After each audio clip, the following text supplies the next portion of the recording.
Put a smile on your face when you're moving from place to place. Good morning, good morning, morning, good morning, morning.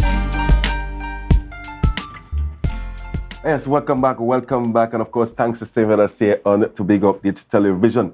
Yes, and of course, it's Sporting Morning, Fridays. I'm here on a Friday talking sports. I want to thank Julien for holding it down before me.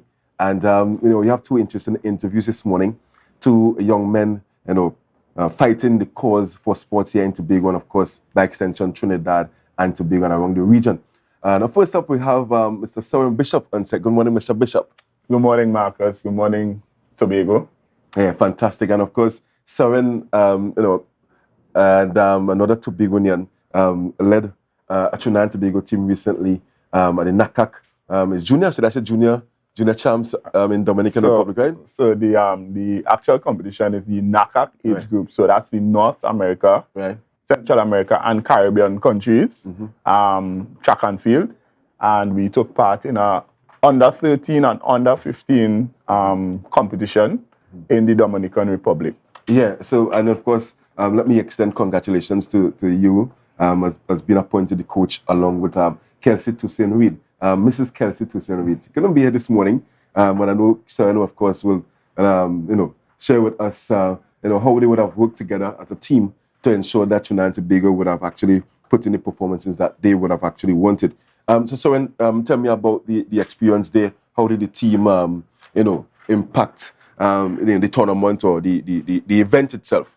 And I will get to the point in terms of how many Tobagonians were on that team. But tell me about the performances of the team firstly. Well, I was going to touch on that first because that will set the platform for exactly what happened. So we had 7 of 8 Tobagonians athletes on the team. A team of how many? A team of 8. 8 athletes, yes. So there were 2 boys, 2 girls from each age group. So you had 2 under 15 girls, 2 under 15 boys, 2 under 13 girls, 2 under 13 boys. And 7 of them were from Tobago. And this is unprecedented, right? Never happened before. That is unprecedented, but it is no surprise to me. And from previous conversations privately. Right? We had 2 coaches that were selected, Kelsey Toussaint and myself from Tobago, and then we had 1 more from Trinidad. He was from the Burnley Athletic Club, Sean Stewart, and the team was managed by Mrs. Michelle Stout Lopez. Okay, she's from the Entries. She's one of the board members from the Entries. So tell me about the performances now. Now, the performances overall, we were... All right, so I would say there were some mixed performances, but one of the nice things about the NACAC age group championships is that it's a multi-event. So it's a pentathlon, and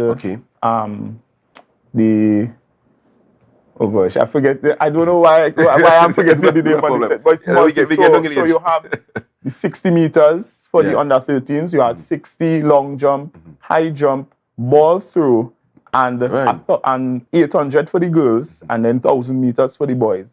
And then for the girls and boys under 15, in addition to those events that I called, instead of the 60, they did an 80, a hurdle event, which is the 60-meter hurdle, and shot put.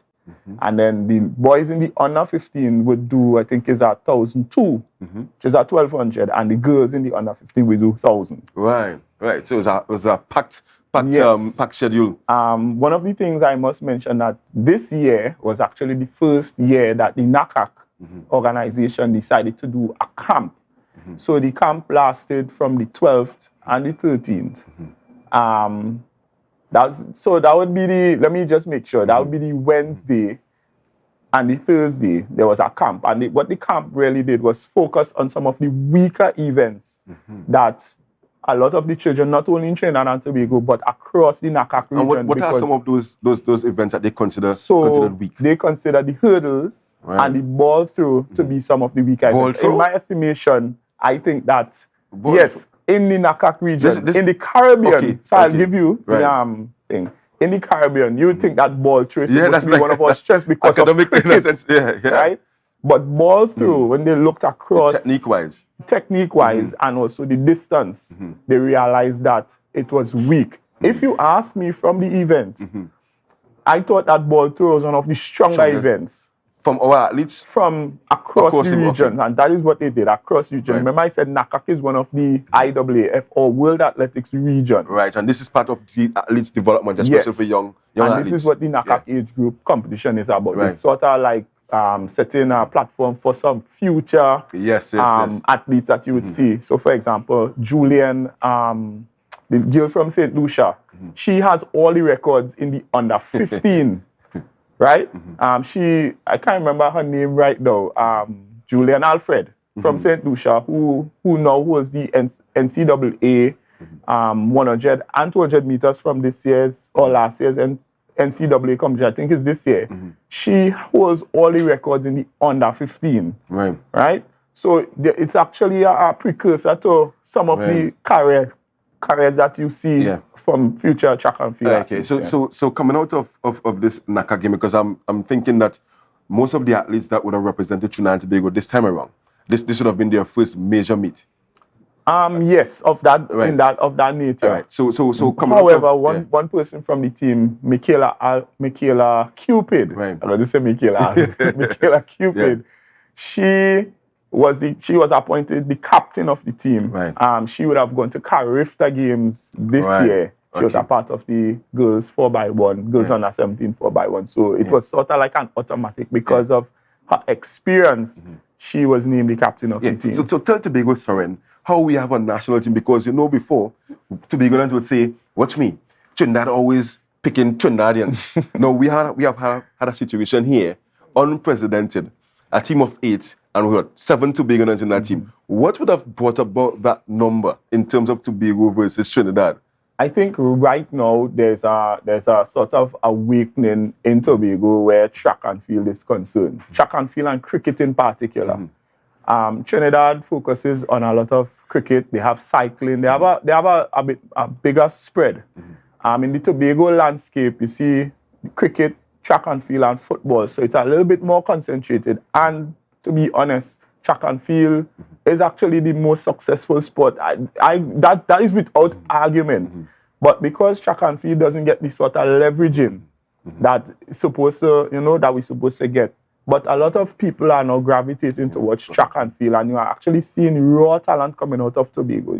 It's no surprise, because secondary school games this year, you had 7 of 8 Tobago schools in the top 10, and then you have top 5 Tobago clubs in the entries coming out of Tobago. So it was no surprise based on the figures to me, and you are going to see it continued probably over the next 5 to 10 years once things stay as is. So I have to have you back here, because obviously we have Commonwealth Games coming up, but obviously we have to wrap this interview here now, and I want to congratulate you guys once again. And of course, so thanks for coming here and sharing all the good news about Tobago's athletes and Trinidad and Tobago's athletes when it comes to track and field. Viewers, that's all the time we have with Soren this morning. Coming up next, we're going to be chatting with Kerry Celestine, and he's going to be talking to us about basketball in Tobago. So we're going to take a break, but don't forget to share the live, share the live, share the live. We're going to be back in a short.